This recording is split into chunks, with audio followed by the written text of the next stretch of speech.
Qui nous permet d'avoir un rating IP69K. Donc, tout ce qui est alimentaire, food and bev, etc., ça devient intéressant. J'ai quelques slides qui en parlent plus en détail. Ensuite, on a la série PG pour Perimeter Guarding. Donc, on comprend que c'est plus maintenant protection des... Donc, on veut protéger, par exemple, un convoyeur ou une grande distance à parcourir. Alors, qu'est-ce que le ABI ou le Area Beam Indicator? Bien, premièrement, ce que ça veut dire, c'est ce nouveau rideau-là, ce qu'on n'avait pas avant, à part dans une ancienne série, c'est que chacun des beams ou des faisceaux est associé à un LED. Les lumières que vous voyez là, c'est pas le beam qui allume, c'est un LED qui est à part, qui est annexé à ce dernier-là.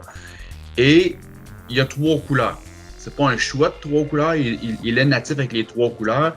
Et ces 3 couleurs-là nous servent à diagnostiquer et à comprendre ce qui se passe avec le rideau. Puis je vais vous donner le premier parce que c'est celui qui est le plus évident. Si tous vos beams ou vos LED sont en vert, ça veut dire que votre rideau est 100% aligné. Donc, ça vous sert en même temps de vous aider à vous aligner par rapport à votre rideau sans avoir à utiliser un laser ou etc. Donc, c'est super visuel. Si je prends l'opposé en rouge, ça veut dire que soit que le rideau n'est pas aligné du tout ou qu'il y a quelque chose qui est obstrué. Ce qui veut dire que dans ton rideau, tu pourras avoir une portion qui est en vert puis une portion qui est en rouge. Donc, si tu as 3 droits, par exemple là, qui obstrue le rideau, ben, tu vas juste avoir ces 3 beams-là qui vont allumer ou cette zone-là qui va allumer pour dire j'ai une obstruction dans cette section-là, donc les beams sont en rouge. La section en jaune vous donne un peu plus de diagnostic sur qu'est-ce qui se passe. C'est-à-dire que si je suis en jaune, je ne suis pas assez jaune foncé pour être en rouge. Ensuite, qu'est-ce qu'on voit dans le coin à droite? C'est l'Intelligent Tap. C'est nouveau chez Omron. C'est un petit module qui vous permet de communiquer ou de vous brancher sur le rideau. Fait que si vous voulez brancher le SD Manager 3, qui est l'échelle de programmation, il faut passer par ce tab-là. Il n'est pas obligatoire d'être installé en permanence sur le rideau, mais si vous voulez accéder aux fonctions, vous faire du blinking, du muting, il faut passer par ce module-là. Puis là, on voit qu'il y a 4 ports. Fait que les 2 premiers ports à droite, ben, c'est ton émetteur-récepteur que tu branches.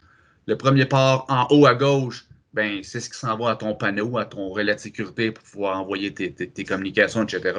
Puis le dernier en bas à gauche, ben, c'est un lien IO-Link.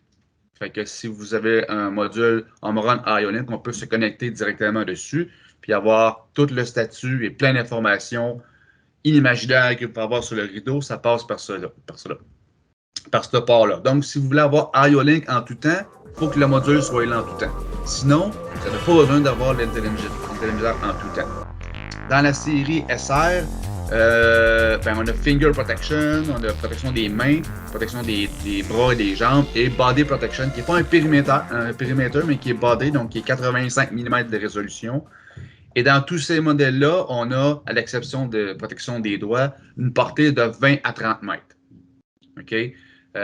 Tandis que pour la protection des doigts, on l'a limité entre 10 et 15 mètres de portée, ce qui est quand même déjà beaucoup pour protéger une machine super proche pour les doigts. Donc, ça reste intéressant. Et on voit que les modèles IP69K sont uniquement disponibles dans le cas de Finger Protection puis Hands Protection. Donc, les doigts et la main sont les modèles priorisés pour le 69K. IO-Link, j'en ai parlé un peu de ça. C'est l'image qui montre le ABI. Je ne rentre pas plus en détail. D'autres éléments intéressants à mentionner sur le rideau. Tous nos rideaux sont maintenant IP67G. Donc, chez nous, ce que ça veut dire, c'est que s'il est IP67, il est aussi IP65, IP67 et IP67G. Puis le G, c'est pas quelque chose d'Omron, c'est dans les normes. Ce que ça dit, c'est que c'est oil resistant. Donc, c'est résistant à l'huile. Ça veut dire des équipements avec de l'huile de coupe, des projections de ce genre-là, ben, il est résistant à ça. Tout simplement parce qu'on a amélioré l'intérieur du rideau pour que la vitre soit presque fit à l'intérieur du frame avec un bushing qui est résistant à l'huile. Donc, il n'y a pas d'huile qui peut passer parce que dans les anciens modèles, l'huile pouvait finalement s'infiltrer à l'intérieur en passant par la façon que la vitre était fixée sur le body. Et là, tu avais de l'huile dans ton rideau, puis il pouvait tomber en faute. On a réglé le problème, il n'y a plus d'huile qui rentre. Il est opérationnel entre moins 30 et plus 55 degrés. Donc, les applications, il fait plus froid et c'est fonctionnel. Avant, c'était moins 10, on l'a augmenté à moins 30. Il est en même temps PNP et NPN. Il s'auto-diagnostique pour savoir comment tu l'as branché. Si tu l'as branché ton 0 au 24, ton 24 au 0, tu ne vas pas exploser ton rideau. Il va reconnaître que tu le branches en PNP ou en NPN. Tu n'as pas besoin de trigger ou de jouer aucun dip switch ou d'acheter un modèle différent en fonction de l'environnement où tu ships, mettons, dans le monde. Si tu vas en Asie, ça se peut que tu aies besoin de le mettre NPN. Là, il se détecte automatique. SD Manager, qui est le logiciel, c'est correct. On a une possibilité d'y accéder par Bluetooth ou par câble. Donc, ça, c'est aussi intéressant. Et j'ai mentionné deux autres features qui sont peu communs chez d'autres manufacturiers, mais que nous, on a dans nos rideaux. Donc, la fonction Pre-Reset et la fonction PSDI. Un exemple de comment on peut brancher l'Intelligent Tap, parce qu'il y a différentes façons de le brancher en fonction des rideaux qu'on utilise et des options de câblage. Mais c'est un exemple typique. Donc, j'ai l'émetteur-récepteur branché. Dans ce cas-là, j'ai mon IO-Link de brancher. J'ai un câble USB-C pour me brancher sur mon laptop. Donc, il y a une petite porte en avant qu'on peut retirer. On voit sur l'image à droite, là. Puis, il y a un petit port USB qu'on peut venir se brancher. Il y a des dip switch aussi, donc on peut faire des fonctions de base comme du blinking, floating blinking, des choses vraiment minimalistes. Sinon, on passe par le software, soit par USB ou par Bluetooth module. Puis là, la petite porte qu'on voit qui est comme retirée, là, mais ça, c'est le Bluetooth module qui viendrait se brancher là, par exemple.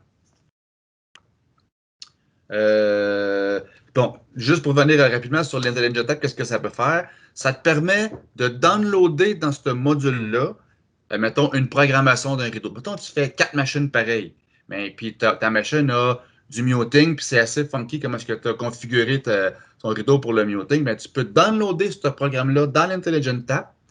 Puis la deuxième machine que tu fais, qui est exactement pareille parce que tu en as fait 4, bien, tu prends l'Intelligent Tap, tu branches dans ton rideau, il y a un petit push button qu'il faut que tu appuies, il y a quelques manipulations au niveau des dip switch à faire, puis tu downloads sans utiliser ton PC directement le programme dans le rideau.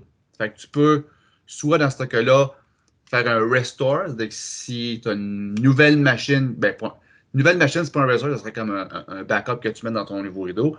Mais si ton rideau est endommagé et tu dois le remplacer à 3 heures du matin par un nouveau rideau, tu n'auras pas besoin nécessairement du PC pour shooter le programme à l'intérieur. Tu pourrais juste prendre l'Intelligent Tap, faire quelques manipulations, puis tu downloads le tout dedans. Fait que c'est un exemple de ce qu'on peut faire avec ça, sans rentrer trop dans les détails. IO-Link, j'ai mis une liste de trucs qu'on peut obtenir par IO-Link. C'est monstrueux ce qu'on peut obtenir de ça. Donc, si vous êtes rendu là, c'est vraiment super intéressant. Application Bluetooth, application mobile pour communication Bluetooth, c'est actuellement disponible sur Android, pas encore sur iPhone. J'imagine que ça s'en vient prochainement, mais si vous avez un téléphone, vous pouvez accéder au menu pour le diagnostic, etc.